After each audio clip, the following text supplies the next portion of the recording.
Olá, caros alunos e alunas, vamos para mais uma aula do nosso curso de Filosofia para o primeiro ano do ensino médio.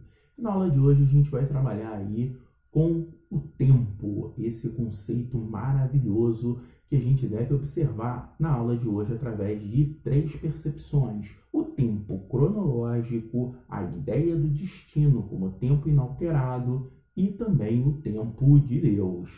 Vamos à aula?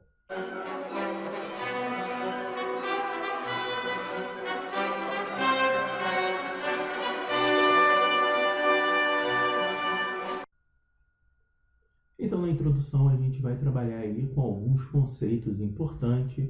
A primeira percepção de tempo é o tempo cronológico, que se apresenta como uma forma de análise da vida e a construção do presente. Perceba que esse termo presente vai ser um termo muito caro, muito interessante para a gente pensar o tempo. Uma outra percepção que a gente deve analisar na aula de hoje é a respeito da tragédia de Édipo e análise do destino como forma de tempo inalterado. É uma outra percepção muito bacana para a gente tentar construir aquilo que eu não posso mudar, eu não posso fugir dele, que é o meu destino. E a gente deve observar que essa história de Édipo vai ser escrita por Sófocles, isso lá na Antiguidade Clássica, lá na Grécia Antiga. Ele vai desenvolver essa história que não é, digamos assim, algo verdadeiro, é apenas uma invenção do Sófocles, para que a gente possa perceber aí a ideia do destino. E claro, por último, a gente vai pensar, talvez um degrau um pouco mais elevado dessa aula, o tempo de Deus como ser eterno na mitologia monoteísta. Perceber que o tempo de Deus é diferente do meu tempo, do tempo do homem. A gente começa, obviamente, falando aí do tempo na história. Essa imagem é uma imagem maravilhosa, porque ela é uma imagem atual que remonta a um tempo passado, remonta à Idade Média e seus castelos maravilhosos lá na Europa. A gente deve começar percebendo que na história analisamos a passagem do tempo como forma de entendermos o presente.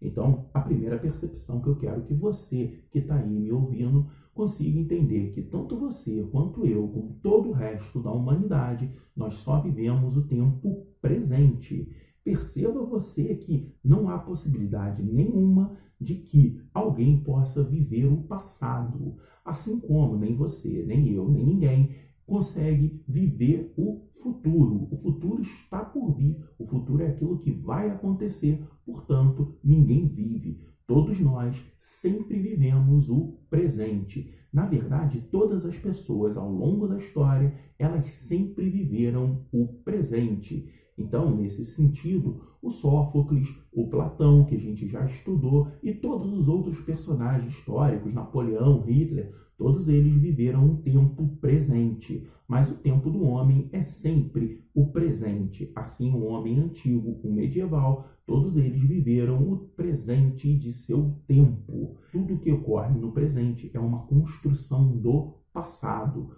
Exemplo clássico para que a gente não fique se debruçando muito em história é basicamente o racismo. Perceba você que a ideia do racismo é uma ideia extremamente contemporânea. Pessoas sofrem o racismo na pele ainda hoje no nosso Brasil. Talvez você que esteja aí me ouvindo tenha sofrido racismo. Racismo ele é construído ao longo do tempo, ao longo da história. Portanto, para você entender a nossa sociedade e perceber o porquê ela é uma sociedade racista, você vai precisar da construção histórica de seu tempo passado. E aí, a gente deve observar que nós, como só vivemos o presente, nós estamos construindo a história. E vai caber no futuro distante, um historiador analisar ou não nós como personagens históricos. Você que está aí me assistindo, você acredita em destino? Você acredita que já está definido o seu futuro e tudo o que vai acontecer com você? Vamos perceber aí essa reflexão através da tragédia de Édipo Rei. Entender como o nosso destino já está traçado. Vamos lá. O que aconteceu? Havia lá na Grécia Antiga, numa cidade-estado, o rei e a rainha, e eles, ao terem um filho, eles vão pensar o seguinte: é interessante que a gente vá consultar o oráculo para saber qual vai ser o destino do nosso filho recém-nascido. E o oráculo vai dizer algo terrível para a rainha e para o rei, que o filho deles vai matar o pai e casar-se com a mãe. Desesperados, os reis vão mandar assassinar, matar a criança e levá-la para bem longe. A criança é largada bem longe, não, o soldado lá, a pessoa não vai ter coragem de matar a criança e ela vai ser deixada ao relento, deixada à própria sorte. Mas eis que no caminho passa um casal, esse casal vai se comover com o choro da criança e vai adotar a criança.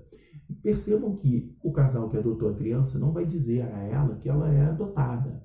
Édipo, então, vai crescer, vai virar um adulto e vai consultar o oráculo para saber o seu próprio destino. E o oráculo vai dizer a mesma coisa, que você, Édipo, vai matar o seu pai e casar-se com a sua mãe. Desesperado com o que viu, Édipo decide fugir do seu destino. E ao fugir, ele vai encontrar numa estrada uma pessoa, um velho, e Édipo acaba discutindo, entrando num conflito, brigando e matando esse velho. Ele continua fugindo, desesperado do seu destino, até chegar às portas de Tebas. E em Tebas ele vai se deparar com a esfinge. O que é a esfinge? É esse animal mitológico aí, corpo de leão, asas, cabeça de mulher. E a esfinge aterrorizava Tebas. E, obviamente, o nosso herói, o Édipo, vai enfrentar a esfinge. E todo aquele que enfrentava a esfinge, a ele era lançado um desafio. E diz a esfinge para Édipo: qual animal que de manhã anda com 4 patas, à tarde anda com 2 patas e à noite com 3 patas?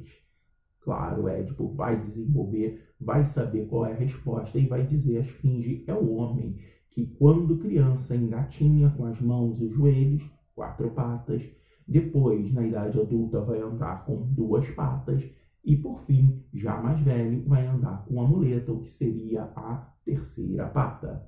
Obviamente, ele consegue tirar a esfinge de Tebas, ele resolve o problema e, claro, a população ali louvando o Édipo, vai entregar a mão da rainha, tá? Que até então estava viúva, para que ele possa se casar. E Édipo casa-se com Jocasta, e com ela ele vai ter 3 filhos. E claro, o rei, né, o antigo marido de Jocasta, teria sido assassinado. Édipo vai tentar buscar quem era o assassino e acaba descobrindo através do oráculo que ele, Édipo, teria matado o rei. Aquele senhor que o Édipo matou no caminho, aquele senhor era o rei e pai de Édipo. E o pior, Jocasta era sua mãe verdadeira. Obviamente as pessoas vão acusar o Édipo e ele, desesperado por não querer ver o próprio destino, o Édipo vai arrancar os próprios olhos e Jocasta acaba se suicidando. Olha, professor, mas que história extremamente trágica é essa que você tem nos apresentado? Isso tudo para a gente conseguir perceber o seguinte: se o destino já foi traçado, não importa o que você faça, quanto mais você tentar fugir, mais próximo você vai estar do seu destino.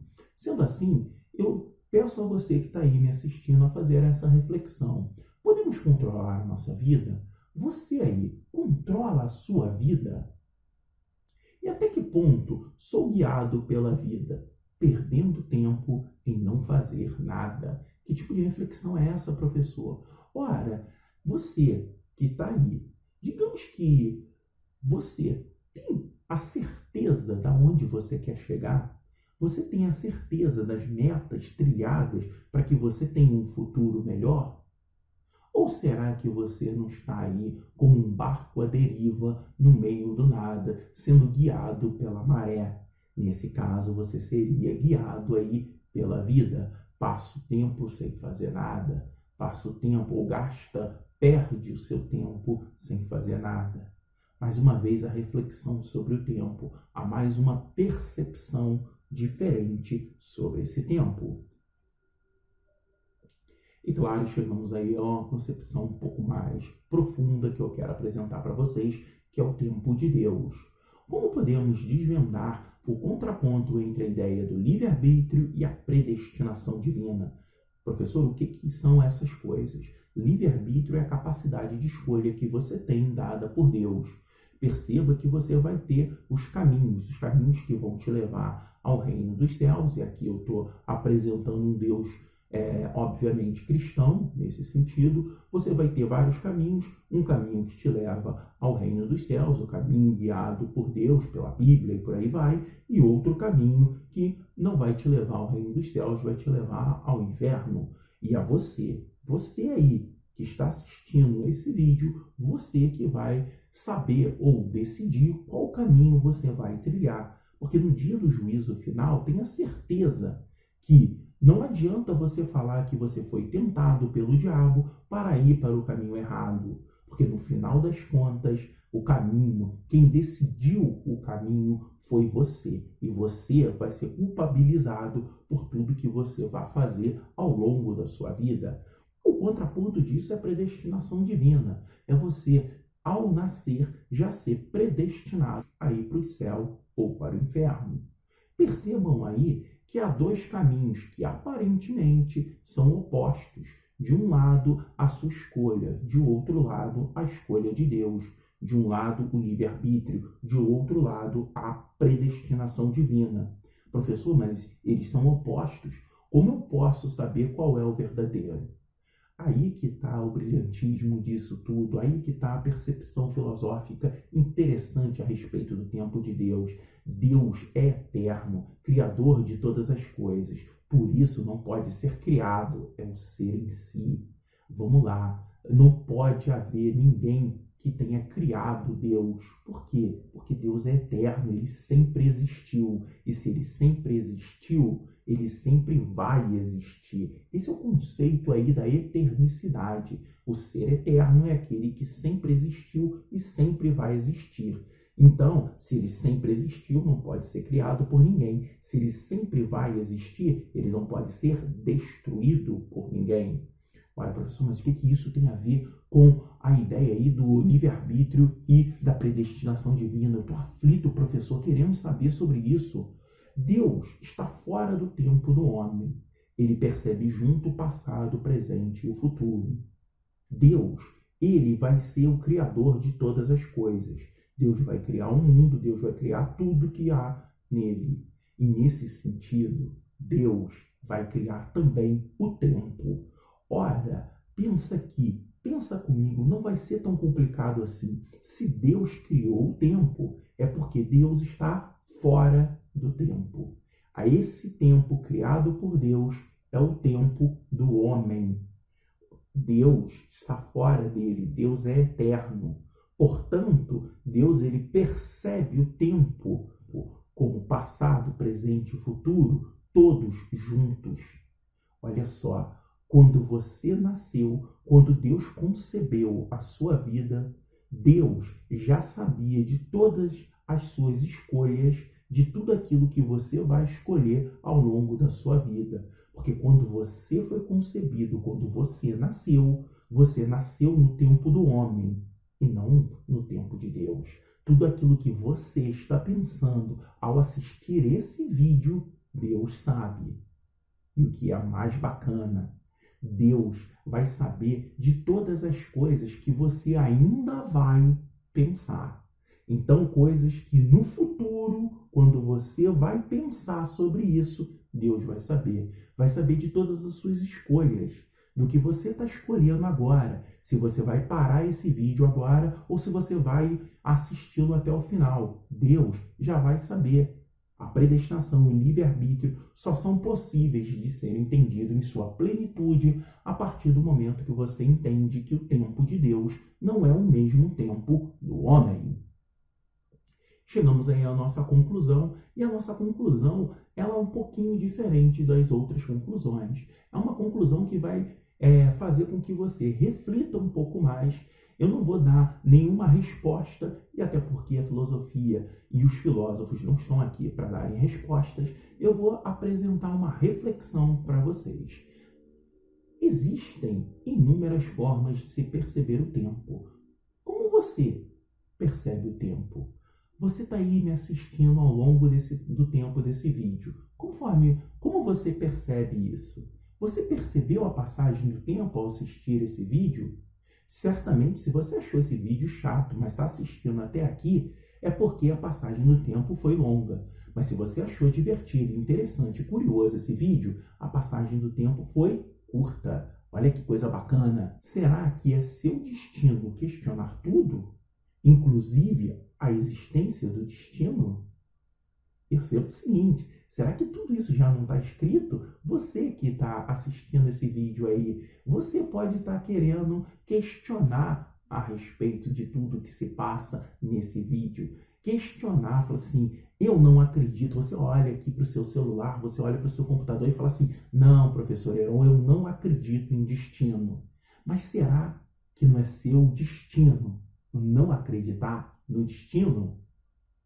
Deus percebe seu pensamento antes de você pensar. Você já pensou sobre isso? Olha quantas coisas maravilhosas. Olha só. Mas agora, gente, agora acabou. Obrigado por assistirem a minha aula e até semana que vem.